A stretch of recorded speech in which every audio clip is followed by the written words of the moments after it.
friends, thank you for watching these videos and for being interested in learning a little bit about, I guess, where we're headed.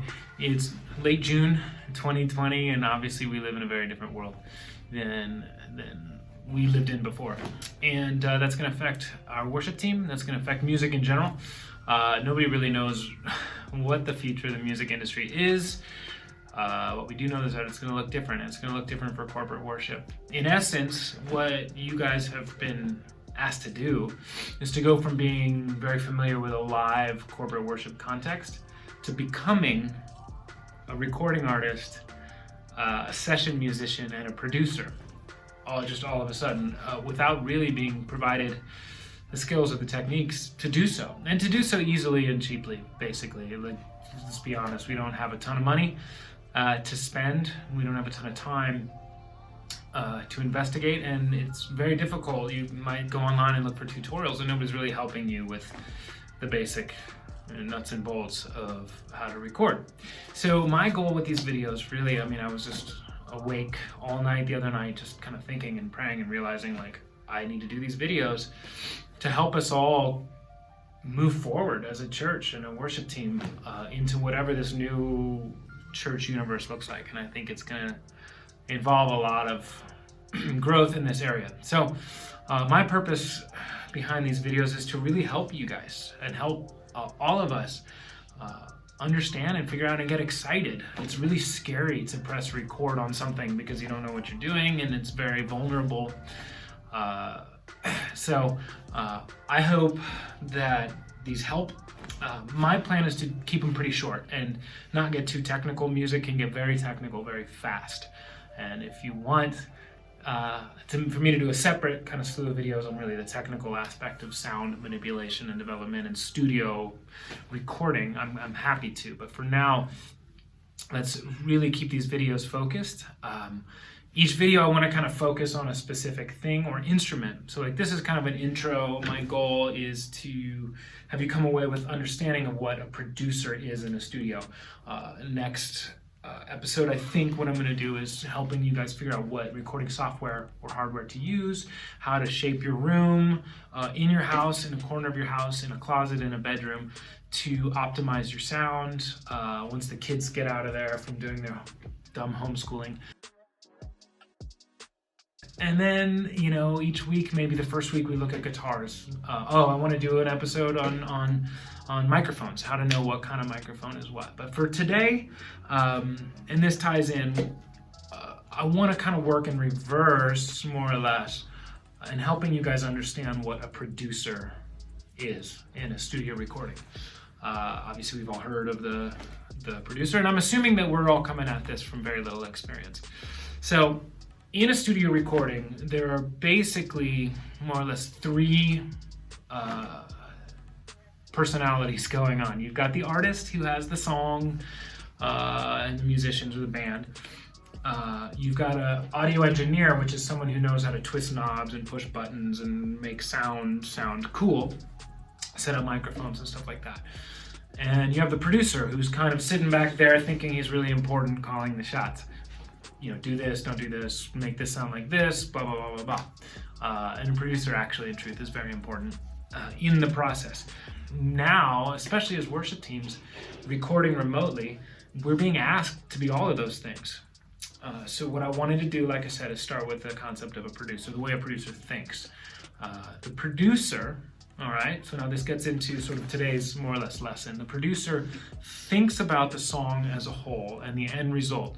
What is the finished product supposed to look like? It's made up of all these little pieces, but the producer's job is to sit back and see the whole project, or the song, the single or whatever it is, and to know how to draw that out, all right? It involves a lot of asking your artist, hey, give me more of this, but then also having the foresight to say, okay, we don't need all that extra stuff you're doing because it's just going to get in the way of these other instruments that I know I'm going to be recording tomorrow or something like that. So your new jobs and something that really can shape the way you need to think about this home studio recording scenario is you have to be able to practice a little bit of self-creativity. I mean, it's a wonderful, recording at home is an amazing opportunity to just get creative, and that's beautiful. We're creative people. That's the role we've been called to in the church. But the other side of it, so being creative, but on the other side of it is showing a little bit of restraint. Being able to sort of see the whole picture and go, I am not needed in this section, because now I have a deeper understanding of what the other instruments are doing in this section. We're not basically just copying like a Hillsong song or a Bethel song, and taking their lead. That helps guide us, but ultimately we're sort of bringing our own feel to it, our own experience. So a producer's job is to sit in the studio, step back for a second, and think about the whole song. So as you're learning these songs, as we're recording them for Sunday services, my suggestion is listen through the song 3 or 4 times without thinking about what you're supposed to be doing on the song for our 3CI version. Pay attention to what all the instruments are doing. See if you can listen and hear what the guitars are doing. Listen to how they interact with the piano.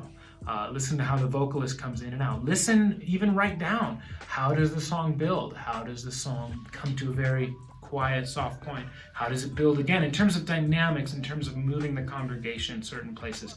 The truth is, what we're so comfortable with and love on a Sunday morning in a live experience, it doesn't actually translate in the studio. You can't just go full out, railing on guitars, with no sense of dynamic flow. That works wonderfully on stage and it envelops people in worship. But in a recording studio, there's different approaches of accomplishing the same goal. But ultimately, if you are recording a guitar or if you are singing and you are just going full out for the entire 5 minutes of the recording, that's difficult to work with. A producer will look at that and go, I can't fit that all in, and now I have to go in and edit out certain parts like they do in a movie or something. So as we delve into the concept of producing ourselves, recording ourselves, and performing in a studio, we need to start with the understanding that it's different than a live recording, all right? It's different than performing live, being in the studio. And your approach needs to be, because no producer is in the studio, they're helping you right now. Your approach really needs to be, oh, I get it. I'm paying attention to what the guitars are doing in this moment, and I'm providing space for that. Almost like thinking like you're walking up to a microphone, you're walking back. You're turning up your volume for a guitar thing, and then you're turning it down. We're providing space for each other. And then whoever's mixing it, whether it's Damien or me for the recording, we're gonna also use stereo effects to create space in the mix so that the important parts pop through. But initially in a recording scenario, you're gonna need to get into that mind space, okay? So I'm gonna do these videos, and like I said, I'm gonna focus, try to keep them under 10 minutes, if possible, or closer to 5. Focus on individual small bits of the recording process, and I want you please to watch all of those. That's why I'm trying to keep them short, so that you're inspired to watch all of those, because I'm building producers in you. Now, when we come back to corporate worship, that's only gonna help us, because if you can really understand what purpose the piano serves in that moment, or what purpose the drum fill serves in that moment, and you're a singer, then you can allow that space, and ultimately, even though we're all doing this for the glory of God, and we know that, and we're all on board with that, yay Jesus, ultimately what we're doing is we're making it better. We're making it better and cleaner, more put together, and that translates to a congregation, especially when they're sitting drinking coffee in their bedroom listening. So we can do this in the smallest room in our house. We can do this in the tiniest room in our apartment. We can do this.